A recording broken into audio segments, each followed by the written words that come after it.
pong 4.4 na inflation rate. Ito po ay, from 5.1 inflation rate, bumaba po to 4.4. Ito naman po ay sa kadahilanan ng, syempre, sa mga economic agenda ng Pangulong Duterte. Palakpakan tayo dyan.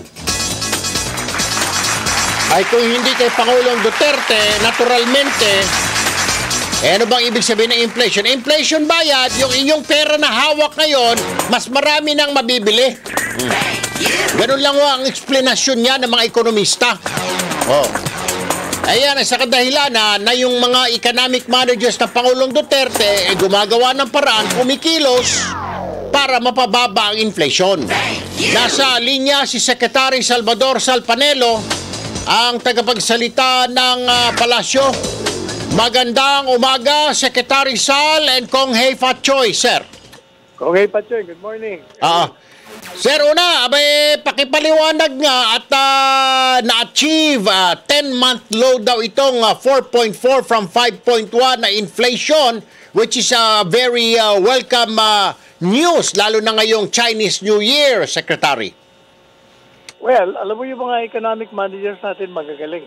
So, we were able to control yung pagtaas sa mga presyo. Ang dami natin ginawa binahan natin yung market ng mga lahat ng klaseng bilihin, bigas, everything, feed, vegetables.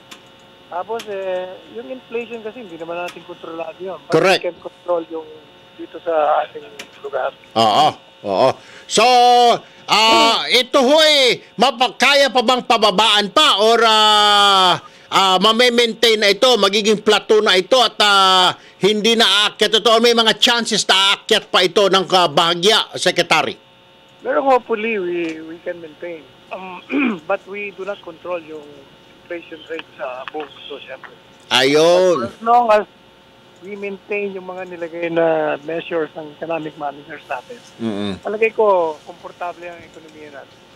At ang sinasabi pala, Secretary, mga top contributors sa inflation ay ang pagkain, non-alcoholic beverage, mga soft drink, housing, water, electricity, gas, fuel, restaurant, and miscellaneous goods. Ito ang mga factors kung bakit tumataas po ang ating inflation, sir.